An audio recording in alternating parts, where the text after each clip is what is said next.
Penn State with the opening serve.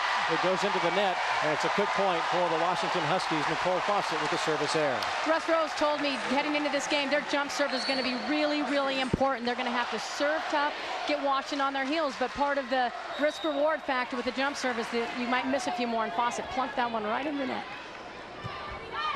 Good serve to open things up for Penn State to handle, and Hodge with her first swing gets a kill, and we're tied early at 1.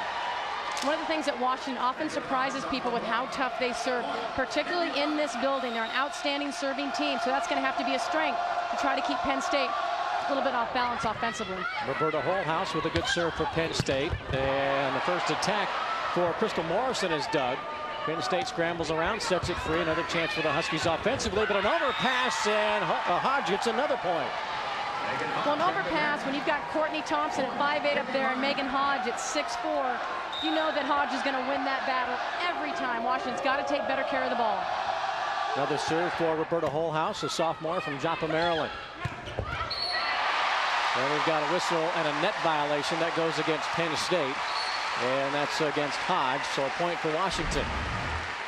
Jessica Swarbrick with the swing and splitting the block. Good attack for Washington.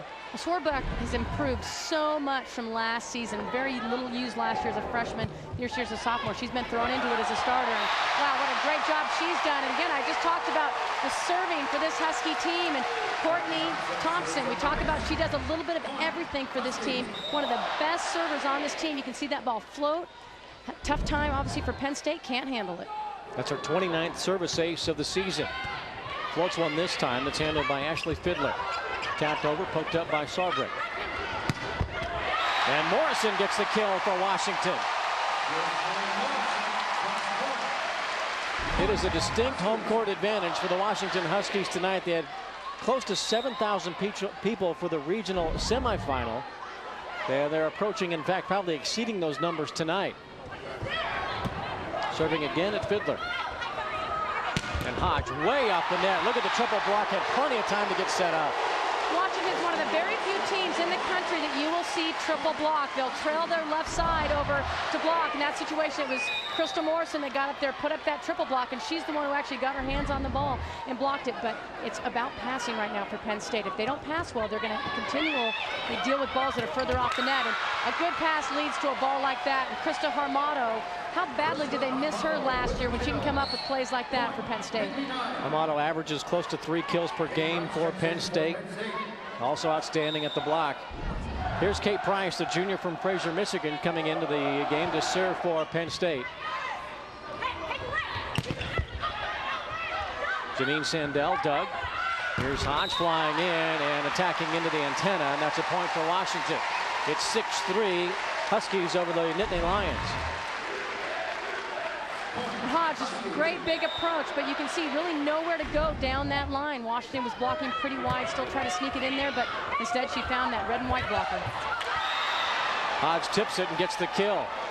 So she's getting a lot of early swings and touches for Penn State. And she will. She is their go-to player, both of their left sides. We've talked so much about Megan Hodge. We haven't even really talked about Nicole Fawcett, who was a year ago the freshman of the year. So she's a terrific outside hitter. And she does a lot of great things for this Penn State team, too. So they've got an amazing 1-2 punch on the left side. And that's who's going to get the majority of the sets for this Penn State team. Nicole Fawcett sends it long right into the corner and off the shoe of the line judge. Another point for Washington. A 3-point lead for the Huskies here at home. Washington is 8th nationally in attendance, averaging better than 2,200 fans per night. They opened the doors early tonight before their scheduled start time because there were so many people outside waiting to come in. Kind of a cold, wet Seattle night, so you know they wanted to get out of the rain and into the arena, and this is amazing. I've been to a lot of volleyball matches in this arena, and I've never seen anything like I saw last night, nor am I seeing tonight. It's really terrific for the city of Seattle and the way that they're embracing this volleyball team. Great dig by Thompson to keep the play alive, and the Huskies are unable to respond with anything offensively. So here's Penn State taking another whack at it, and that was hit by Fawcett, and it looked like it was wide, but it was called on the line, and that's a point for Penn State. And that's Fawcett's shot. Last night, over and over and over again, she hit that sharp cross-court angle for kill after kill after kill. So you know Washington knows it's coming, and they're expecting it. And that ball may have been a little bit wide, but call went Penn State's way. Alicia Deasing with the kill for Washington. Back up to a 4-point Husky advantage. And balance is going to be really critical for Washington, although they've got great left side attackers as well. They really rely on everybody along the net to get a lot of kills for their team. Much more balanced. Penn State, we're going to see the majority of the sets go outside to Fawcett and Hodge. Ashley Aratani serving for Washington. On the slide, hit over by Melissa Waldridge, her first swing. And the Nittany Lions are unable to make a play on the free ball opportunity. That was great defense by Washington. One of the things they excel at, probably they've got a little bit of an advantage over Penn State, is in their defense, and that great dig led to an opportunity for Washington that they were able to take advantage of. Alicia Deasing just slapping it over, getting a point for the Huskies, who have doubled up the score on Penn State. That's a perfect pass, set, and kill for Nicole Fawcett. Well, this is the one area where Washington has probably some concern, is Courtney Thompson is not a big blocker. That time Fawcett, instead of going sharp angle, trying to attack the small blocker. That's what you're supposed to do. So they're definitely going to try to hit that ball over Thompson. And can Washington defend? That's going to be the question. Thompson, the senior, 5 feet 8 inches tall. That Nittany Lion attack goes off the block, out of bounds. 11-6 Washington. Stevie Mussie serving for the Huskies. Fawcett again takes it cross court and gets the kill off the hands of Mussie. And that thing is coming with some serious heat on it. She hits the heck out of the ball. And even though, again, Washington has a defender there, Stevie Mussie knows. She watched some of that match last night. She knows that's Fawcett's shot. But even being there and preparing for it doesn't mean you can necessarily dig it when it's coming with that kind of velocity. Ashley Fiddler back in the lineup to serve, floating it to Aratani. Good pass for Thompson to handle.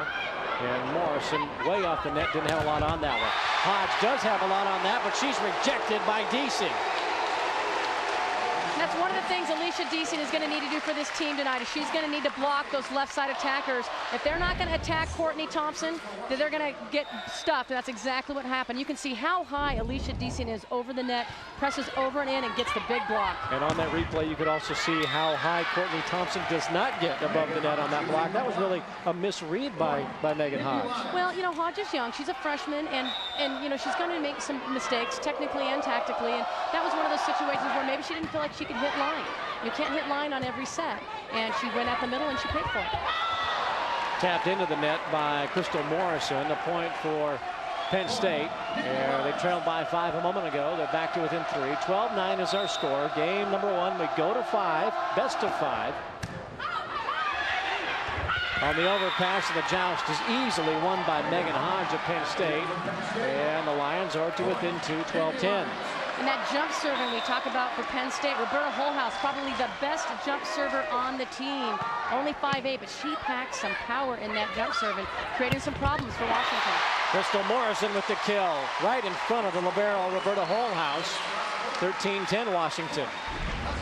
Well, that's a situation not really in system, but yet still able to get a really good swing on the ball. And that's where Courtney Thompson excels. Even if the pass isn't perfect, she sets a hittable ball 98% of the time. That ball is right on the money, and these Washington hitters can really get great swings on the ball.